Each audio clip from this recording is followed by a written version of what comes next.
새로운 지금이 필요할 때 Make Your Stage 스테이션 Z. 저는 윤지영입니다. 스테이션 Z 디스커버. 안녕하세요. 저는 싱어송라이터 윤지영입니다.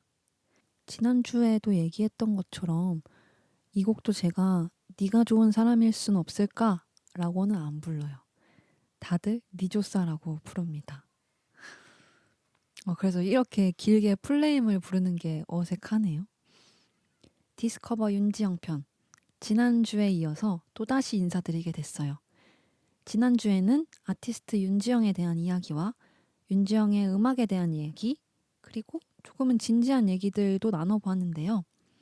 이어서 이번 주에는 제가 추천하는 음악 6곡에 대해 얘기해보는 시간을 갖도록 하겠습니다.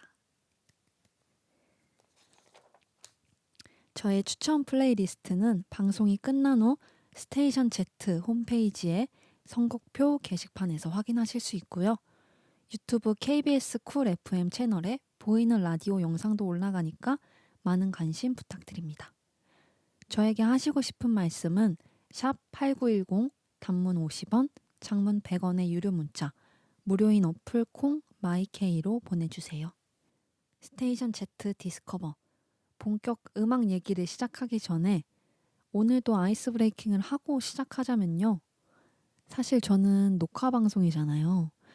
그래서 옷을 한 벌을 입어도 되는데 2주 차인 기분을 내려고 착장을 2개를 준비해 왔습니다. 짜잔. 근데 이거 매니저 언니한테만 말씀드렸는데 사실 이 착장이 블루버드를 부를 때 착장인데 제가 말씀을 잘못 드렸는지 꼬여가지고 이걸 입고 니조사를 하게 돼서 조금 아쉬웠어요. 뭔가 얘는 서 있었을 때 예쁜 옷이고 걔는 앉아 있을 때 예쁜 옷이라 계산을 했는데 저의 실수가 있었습니다. 네, 여하튼 저도 옷이 바뀌었으니 한 주가 지났다 생각을 하고 새로운 기분으로 해보겠습니다. 6곡 중에 처음 소개해드릴 음악은요. 레이디 가가의 포커페이스입니다. 윤지영이 레이디 가가를 소개한다라 되게 이질감이 든다고 느끼실 수도 있을 것 같아요. 제가 지난주에 얘기했던 것처럼 초등학교 고학년에서 중학생이 될 때쯤 라디오를 정말 많이 즐겨 들었어요. 어느 정도였냐면요. 엄마 몰래 라디오를 들어야 할 정도였습니다. 방에서 공부하는 척하면서 이어폰을 끼는데 그때 제 방이 방문이 오른쪽에 있었거든요. 그래서 왼쪽 귀에 이렇게 이어폰을 끼면서 공부를 하는 척을 하고 아니면 밤에 자러 간다고 들어가서 이어폰을 옷 뒤로 빼가지고 꽂은 다음에 베개로 이렇게 가려서 밤새 듣다가 막 아침에 이어폰에 목이 막 줄줄 감겨가지고 엄마한테 혼나고는 했어요. 이때 음악을 많이 들었어요. 근데 적어놨으면 좋았을 텐데 적어놓진 않아서 기억나는 곡들만 나는데요. 그중 기억에 나는 곡이 레이디 가가 포커페이스입니다. 이게 기억에 나는 이유는 음악도 음악인데 아웃핏이 엄청 낮잖아요. 그때 리본 모양 머리를 만드는 건 수수한 정도고 생고기 드레스, 얼굴에 뿔을 만들고 개구리 인형으로 머리부터 발끝까지 뒤덮은 모습이라던가 매번 강렬한 모습이었죠. 초등학생이었던 윤지영은 그 모습에 홀려서 앨범을 샀습니다. 그게 제가 산 첫 뮤지션의 앨범이라고 기억에 남아요. 그 중에 왜 또 포커페이스냐 하면요. 솔직히 레이디 가가의 첫 인상은 방금 말한 것처럼 무서운 사람 아니면 그 당시에 레이디 가가는 악마와 계약했다, 일루미나티다 등등 루머에 대한 이미지가 있었기 때문에 저한테도 그게 강했어요. 그러다가 유튜브에서 어느 라이브 영상을 하나 보게 됩니다.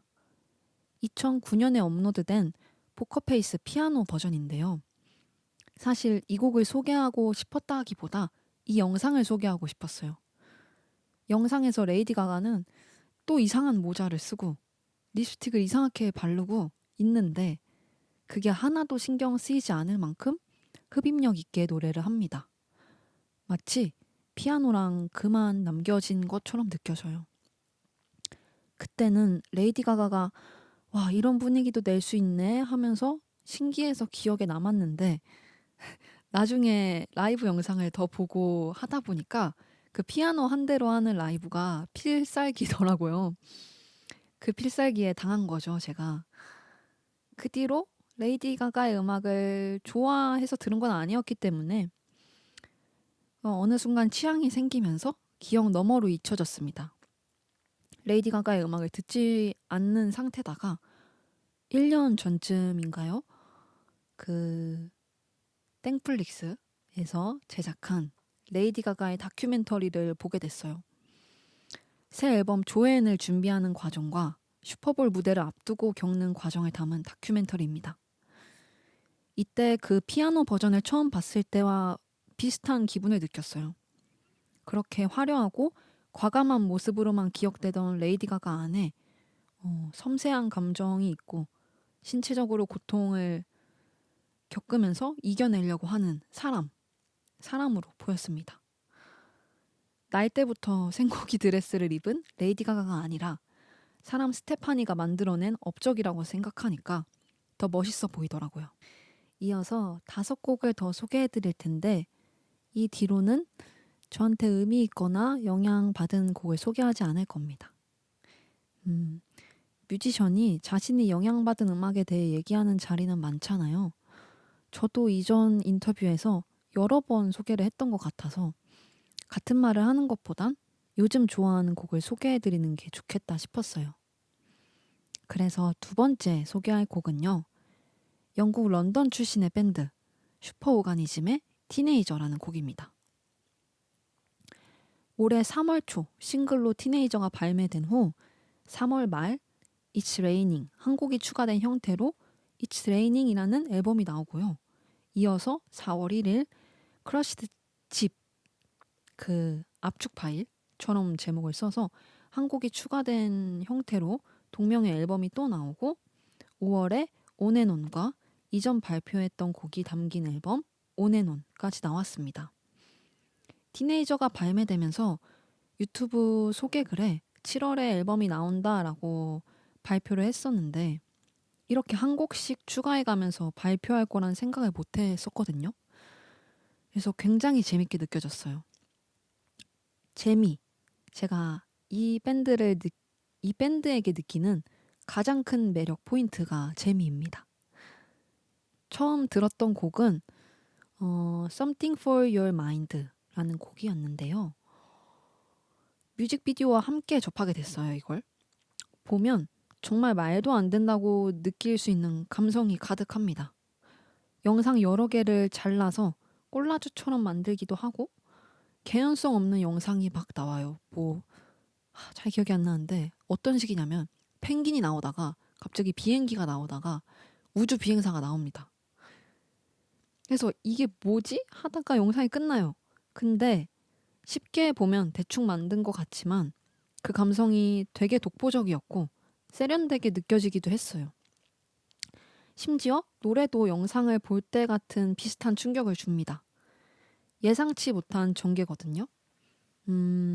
전반적으로는 시니컬한 보컬이 쭉 나오다가 반복적으로 같은 말을 하는 훅이 나오고 뜬금없이 저기서 한국어가 들려요. 이렇게 이 뮤직비디오는 높은 조회수를 찍으며 밴드는 유명세에 오릅니다. 영상미와 음악 말고도 이 밴드의 재미 요소는 또 있어요. 바로 라이브인데요. 일단 이 밴드는 생각지도 못하게 8인조 다국적 밴드입니다. 보통 트리오나 4인조, 5인조까지는 밴드가 있는데 8인조는 뜬금없잖아요. 처음 보잖아요. 그래서 이 많은 사람들이 다들 어떤 포지션을 가졌을까가 궁금해졌어요. 그래서 라이브를 보면 무대에는 보컬, 드러머, 기타리스트, 키보디스트, 코러스 3명 이렇게 7명이 서 있고요. 한 명은 비주얼 아트를 담당하고 있다고 합니다. 영상을 보면 시니컬하던 보컬은 의외로 정말 작고 귀여운 여자였고요. 노래를 하는 내내 근데 한 번도 웃지 않습니다. 그리고 나머지 멤버들은 보컬의 텐션을 다 빨아먹은 것처럼 엄청난 하이 텐션을 자랑해요. 그리고 코러스 멤버들이 다양한 사물을 이용해서 소리를 채워나가는 게 이 밴드의 특징입니다. 캔을 따기도 하고요. 물장구를 치기도 하고, 인터뷰 내용을 보니까 장난감 현금 인출기가 뭔진 모르겠는데 이걸 사용한 적도 있었대요. 이게 굉장히 쿨했다고 답변을 했던 게 기억납니다. 일상적인 소리도 샘플로 생각하여서 쓰는 모습이 앞서 느껴졌다는 그 영상미와 음악에서 느껴졌던 것과 연결돼서 재밌었어요. 다시 돌아와서 이번 발매된 티네이저의 매력에 대해서 짧게 얘기를 해보자면요. 초반 앨범부터 이어온 슈퍼 오가니즘의 특징적인 부분. 누가 들어도 이건 이 밴드의 음악으로 들리는 특색이 잘 담겨 있고요. 뮤직비디오 또한 재밌습니다. 꼭 보셨으면 좋겠어요. 일단 짧은 반바지 입은 남자가 에어팟을 꽂고 거실에서 카메라 세팅하는 걸로 시작이 돼요. 그러더니 갑자기 혼자 춤을 막 추기 시작합니다. 노래가 흘러갈수록 거실이 뒤틀리고 비현실적인 공간으로 변해요. 이거는 말로 표현이 안 되는데 그 거실을 똑같이 만든 세트장으로 변하기도 하고 뭐 무지개 공간으로 빨려 들어가기도 하고요. 그러면서 춤을 추는 사람도 현실을 잊은 것처럼 무아지경으로 격해지고 혼자 다른 세상으로 간 듯 보입니다. 요즘은 많은 게 패스트푸드 같은 세상이에요. 그래서 하나에 집중하는 게 어려워진다고 느끼는데 에어팟 하나에 그렇게 격렬하게 춤추는 사람을 보니까 기분이 좋아지더라고요. 네. 네.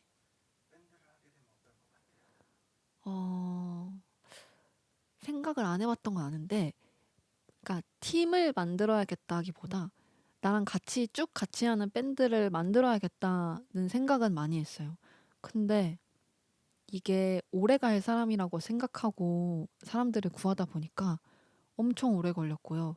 그리고 다들 바쁘신 분이라 뭐 마음이 안 맞아서 떠난 분들도 계시고.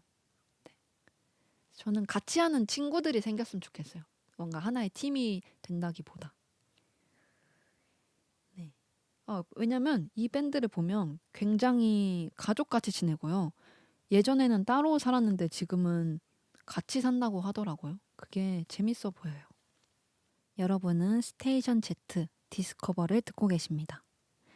그럼 계속 노래 얘기를 해볼까요? 세 번째 추천곡은 보니베어의 AUATC입니다.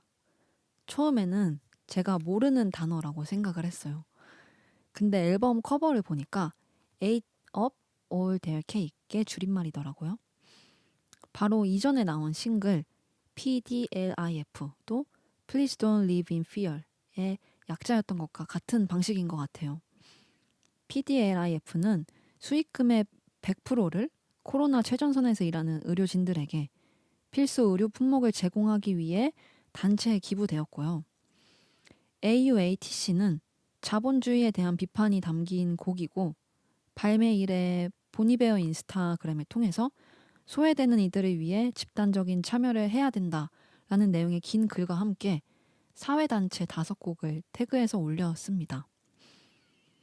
이렇게 두 곡의 사회적 메시지만 들으면 아직 들어보시지 않은 분들은 보니베어가 어떤 음악을 하는지 상상이 안 가실 것 같아요. AUATC는 굉장히 경쾌한 피아노 반주에 현악기, 관악기들이 기분 좋게 올라가 있는 트랙이고요. 그 위에 보컬이 특이하게 쌓여 있어요. 메인이 되는 보컬이 크게 잡혀 있고 그 뒤로 자세히 들으면 여러 보컬이 화음을 쌓고 있습니다. 되게 교회 음악, 콰이어를 떠올리게도 해요. 이런 방식은 보니베어 음악 전체에 쓰이는 특징이에요. 잠시 1집부터 짧게 얘기를 하고 싶은데요. 1집 For Emma Forever고는 제가 보니베어 앨범 중 즐겨 듣는 앨범이기도 하고 그리고 명반이라고 불리며 많은 분들의 사랑을 받는 앨범이기도 합니다. 이때 보니베어의 주축이자 기타를 치고 노래를 하는 저스틴 버노는 개인적으로 힘든 시기를 보냈다고 해요. 오두막에 들어가서 기타와 마이크 한 대로 3개월 동안 집거를 했다는 유명한 썰이 있습니다. 그래서 그런지 1집은 다소 다크하고요. 다른 앨범에 비해 악기 편성은 가볍고 포크인 곡이 담겨 있어요. 이어 나온 2집 보니베어는 1집보다 짜임새 있는 연주 구성을 가졌고요. 대곡 같은 편성, 클래식 음악 같은 편성이라고 저는 느꼈습니다. 이건 이어서 얘기를 해보자면 그리고 3집 밀리언이 나오는데요. 이 앨범은 앞서 나온 1, 2집과는 다른 분위기를 내요. 카니에 웨스트와 제임스 블레이크가 앨범에 참여를 했고요. 딱 그 둘을 생각하면 생각나는 분위기가 섞여서 특이한 곡이 나옵니다. 제목도 상형 문자 같은 이상한 걸로 해서 제목을 만들었어요. 그만큼 실험적이라고 느껴지는 샘플링을 활용한 트랙. 근데 거기에 여전히 섬세한 멜로디 라인이 생각보다 잘 어울려집니다. 다음 앨범과 싱글들을 빼고 이제 다시 AUATC의 얘기를 하자면요. 저는 이 곡이 이전 곡들과 다르게 새롭다고 느꼈거든요. 매번 앨범마다 새로움을 주는 것 같은데 근데 약간 다른 게 3집 밀리언에서 느꼈던 실험적인 사운드, 샘플링 같은 느낌과 그리고 2집에서 느꼈던 대곡의 흐름이 담겨 있다고 느껴졌어요. 그 둘이 섞인 느낌이랄까요? 뭐 오케스트라가 나오는데 생각한 대로 연주를 하지 않고 중간에 나왔다 없어 이러기도 하고 들어보셨으면 좋겠습니다. 아직 보니베어의 음악을 들어보시지 않았거나 앨범을 통째로 들어보시진 않은 분들이 계시다면 여유로우실 때 1집부터 쭉 들어보시면 좋을 것 같아요. 지금 제작진 분들이 요즘 즐겨 듣는 곡들을 쭉 들으면서 저에게 궁금한 점이 생기셨다고 하거든요. 윤지영은 요즘 어떤 음식을 먹고 어떤 장소를 좋아하냐라는 질문을 주셨어요. 음식은 아까가 아니죠. 저번 주에 말씀드린 것처럼 스키야키를 많이 먹었고요. 그리고 어떤 장소? 저는 그냥 집 밖에 나가는 걸 좋아해요. 그래서 어디 딱히 가진 않고요. 그냥 골목을 걸어 다니는 것도 좋아하고 그냥 밤에 나와서 집 앞 골목을 산책했던 게 이번 주 자주 갔던 장소인 것 같아요. 그렇고요. 네 번째 추천곡에 얘기를 해보겠습니다. 네. 서울 아니면은 좀그 다른 곳이 어떤 곳이든 상관없어요. 도시면은. 도시? 저 도시를 네, 시골 아니면 다 상관없는데 사실 뜬금없는 데도 가요. 자주 하는 게 뭔가 관광인 곳 있잖아요. 강남, 뭐 홍대, 뭐 성수 이런 데 가는 것보다 사람 사는 동네 가는 걸 좋아하거든요. 그래서 지하철역이나 네이버 지도로 안 가본 동네인데 사람 사는 동네에 가는 걸 좋아합니다. 네. 이어서 네 번째 추천곡 비틀즈의 In My Life에 대한 얘기를 조금 나누면요. 여기서부터는 좀 더 가볍고 사적인 얘기를 하게 될 것 같아요. 저는 음악 전공을 했었다 보니까 비틀즈의 음악이 교과서 같은 느낌이 있었거든요. 그리고 교수님들, 선생님들도 그런 식으로 저한테 권했고요. 뭐 이런 음악 들어봐야 돼.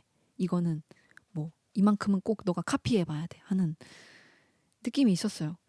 그래서 오히려 많이 들은 게 아니라요. 안 듣게 됐어요. 공부하듯이 막 들어야 한다고 하니까 듣기 싫어진 거죠. 그러다가 학교를 졸업하고 누구도 강요하지 않는 상태로 저의 취향에 맞게 한 곡씩 듣다 보니까 차근차근 좋아하는 곡들이 생겼습니다. 요즘은 친구랑 비틀즈 음악 얘기를 하면서 야, 우리 음악 왜 아냐? 비틀즈가 이미 다 했는데 하는 장난을 치기도 합니다.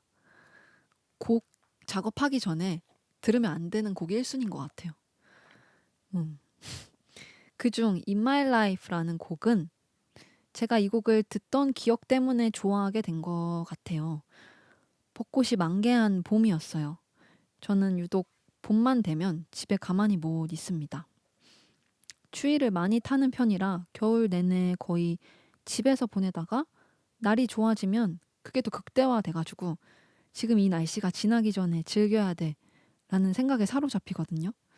그래서 봄부터는 일찍 일어나기도 하고 괜히 아침 공기를 마시려고 밖에 나가기도 하고 할 일이 없어도 자주 나가요. 제 취미가 나가는 거기도 하고요. 아까 말한 것처럼. 여하튼 그때도 일단 날씨를 즐겨야겠으니 어디 나와서 어디 가지? 나중에 생각했던 것 같아요. 아, 맞아. 그래서 이제 오토바이 시동을 걸고 쭈그려 앉아서 지도를 막 보다가 근처에 아무 산이나 찍어서 갔어요. 동네 산인 것 같더라고요. 미터 수가.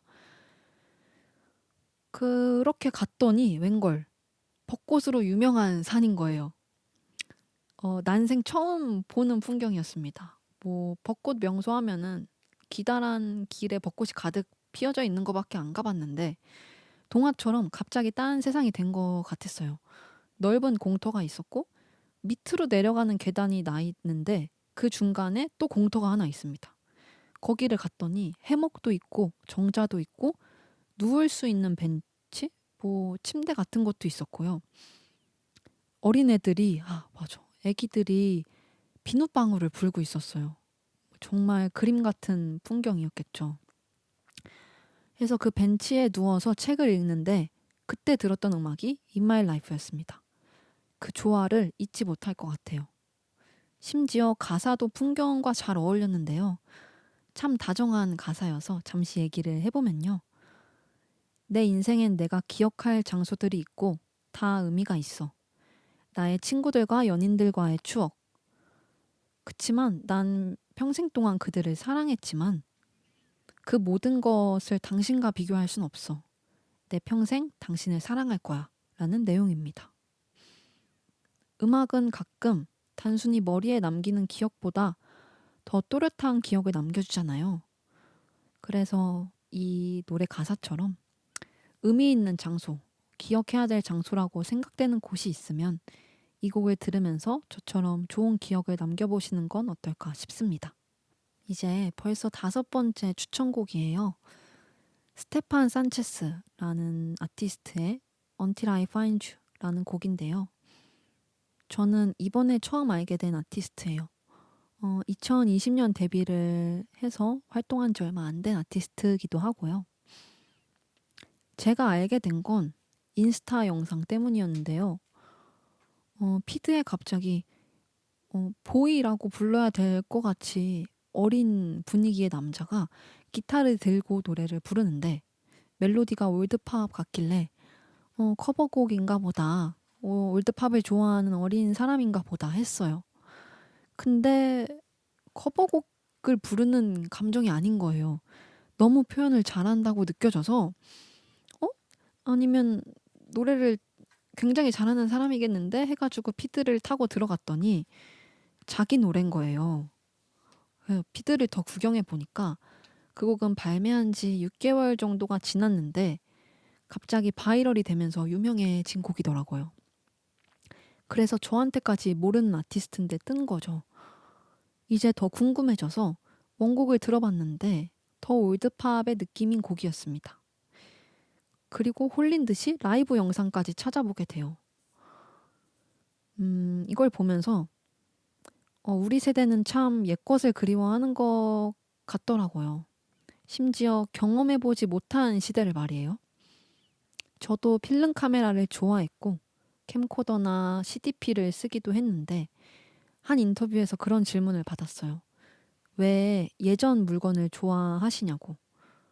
그때 대답은 똑같이는 기억은 안 나는데 비슷하게 해보자면요. 저뿐만이 아니라 지금 제 나이 또래 친구들은 이전 시대를 그리워하는 것 같아요. 우리가 겪지 않았기에 재밌고 아름답다고 느끼는 것 같기도 하고요. 저는 디지털이 이미 발전된 시대에 태어났어서 모든 게 쉬운 게 익숙했어요. 뭐 쉽게 컴퓨터로 원하는 걸 찾기도 하고 사진도 원하는 만큼 핸드폰으로 디지털 카메라로 찍고 저장도 컴퓨터로 하고요. 그러다가 이전 세대에 어떻게 보면 이제는 불편한 물건이 되어버린 것들을 알게 됐습니다. 집에서 쓰던 필름 카메라를 보게 됐는데 이게 오히려 신선하게 느껴졌어요. 이미 낡은 물건이지만 저는 새로움으로 쓰게 된 거죠. 음악이든 사진이든 옷이든. 그래서 다시 예전 것들이 새로운 세대들에게 유행하는 게 아닌가라는 생각이 들었어요. 어디까지나 저의 생각입니다. 겪어보지 않아서 로맨틱하게 느껴지는 거겠죠. 미드나잇 인 파리라는 영화를 보면 1900년대를 살고 싶어하는 주인공이 나와요. 그러다 그 주인공이 1900년대 사람을 만나는데 그 사람이 1890년대를 살고 싶다고 그때로 떠나요. 그리고 1890년대 사람들은 또 그 이전 시대를 살고 싶어하는 모습이 나옵니다. 아마 전 세계 공통인가 봐요. 그 장면이 생각나는 얘기였고요. 벌써 마지막 추천곡이에요. 벌써라기엔 너무 많은 얘기를 했다고 생각하시나요? 다음 추천해 드릴 곡의 팀은 아직 알려진 게 많지 않아서 할 얘기가 별로 없을 수도 있어요. TRPP의 신스입니다. 작년 포즈라는 첫 싱글을 내고 포즈를 타이틀로 수록한 TRPP라는 앨범을 냈는데요. 멤버가 재밌습니다. 일본에서 라멘집을 계승받아야 했을 후르카와 유키오라는 멤버가 락이 좋아서 라멘집을 포기하고 무작정 한국으로 왔고요. 거기서 아르바이트를 하고 있던 중국계 프랑스인 치치 클리셰를 만났고 이 꿈속에서 이 둘을 만나서 혹시 몰라 라멘집을 찾아왔다는 엘리펀트 999까지 3인조 밴드입니다. 이분들은 스토리 말고도 외모로도 말이 많아요. 호루카와는 일로와이로, 김뜻돌, 박문치 등등 여러 밴드에서 활동하는 강원우를 닮았다. 엘리펀트는 바이바이 배드맨이자 솔로 아티스트 길라를 닮았다. 치치는 저를 닮았다. 저 아니냐는 연락도 많이 받았어요. 저도 깜짝 놀랄 정도로 닮았더라고요. 그래서 그 뒤로 음악을 들어봤는데 어떻게 마침 제 취향인 곡이었어요. 마치 제가 하는 것처럼요. 슈게이징 붐은 온다. 붐게이징 슈는 온다. 라는 말 들어보셨나요? 슈게이즈, 신발을 본다 라는 이름은 바닥만 보고 연주한다 해서 붙여진 이 장르의 이름인데요. 테크닉보단 사운드 위주인 이 장르를 잘 표현하는 이름인 것 같아요. 슈게이즈는 소음으로 치부되기도 해요. 시끄러운 음악은 맞거든요. 하지만 저는 정말 아름다운 음악이라고 생각합니다. 마구잡이로 늘어뜨린 기타 개인, 폭음에 가까운 연주 위로 어디 있는지도 모르게 멀리서 보컬이 들려와요. 근데 그 보컬은 굉장히 나른하고 감성적인 멜로디를 부릅니다. 여기에 집중하다 보면 심지어 잠이 와요. 이게 뭔 소리냐 싶으실 수도 있는데 저는 마이 블러디 발렌타인, 마블바알의 러블리스와 MBV 앨범을 자장가로 한참 들었습니다. 믿고 한번 도전해 보시길 추천해요. 오히려 열심히 노래를 하는 곡보다 뭐에 집중해야 될지 모르겠는 곡이 자장가가 될 수 있더라고요. 네. 지영님께서 생각하시는 TRPP의 매력. 제가 생각하는 TRPP의 매력은요. 사실 완벽하게 슈게이즈 같진 않아요. 어떻게 보면은 브리팝의 느낌도 나고요. 예전 블러의 느낌도 나고요. 미디어라는 곡은요. 이게 아니지. 이분들은 뭘 하다가 오셨는지 모르겠지만 이분들이 살면서 영향을 받아 온 곡이 잘 녹아 있다고 생각이 들어서 그게 매력 포인트입니다. 오로지 우리 슈게이즈 밴드니까 기타 엄청 크고 보컬 짱 작아 이게 아니라 그 안에 연주나 곡의 흐름, 가사나 이런 거에 매력 포인트가 많이 있다고 생각을 해요. 네. 그 TRPP가 이번에 펜타포트 페스티벌 라인업에 올랐다고 합니다. 축하드려요. 저도 팬으로 꼭 갈 예정입니다. 이 곡 들어보시고 이거 참 내 취향이다. 더 들어보고 싶다 하시는 분들이 계시면 저랑 같이 펜타포트에서 관람하면 좋을 것 같아요. 스테이션 Z 디스커버 윤지영 편 여기까지가 저의 추천곡들과 함께 나눌 이야기였습니다. 벌써 끝이에요. 재밌으셨나요? 지난주에 이어서 생각보다 많은 얘기를 나눠가지고 여러분들과 얼굴 보고 대화한 건 아닌데 이 자리가 헤어지기 아쉬울 것 같아요. 또 이런 자리가 생기면 좋을 것 같습니다. 더 잘하겠죠? 여기까지 제가 추천하는 6곡의 얘기를 나눴고 저의 다음 앨범이자 첫 정규 앨범인 나의 정원에서 얘기를 잠깐 하면 공연에서 말씀드렸지만 올해 말이나 내년 초에 나올 것 같아요. 지금 작업 중이고요. 얘기를 왜 했냐면 제가 오늘 곡 소개를 하면서 얘기를 엄청 많이 나눴잖아요. 그것처럼 여러분들에게 이 곡들도 누군가에게 얘기를 할 수 있는 그런 곡들이 됐으면 좋겠다는 생각을 했어요. 오늘 토크하는 모습도 다 영상으로 담았거든요. 그러니까 지난주와 마찬가지로 이번 주도 보이는 라디오 풀버전 라이브 클립이 업로드 됩니다. 유튜브 KBS 쿨 FM 채널에서 확인해 주시면 됩니다. 저의 추천곡 플레이리스트는 스테이션 Z 홈페이지 선곡표 게시판에서 보실 수 있고요. 지금까지 스테이션 Z 디스커버 저는 윤지영이었습니다.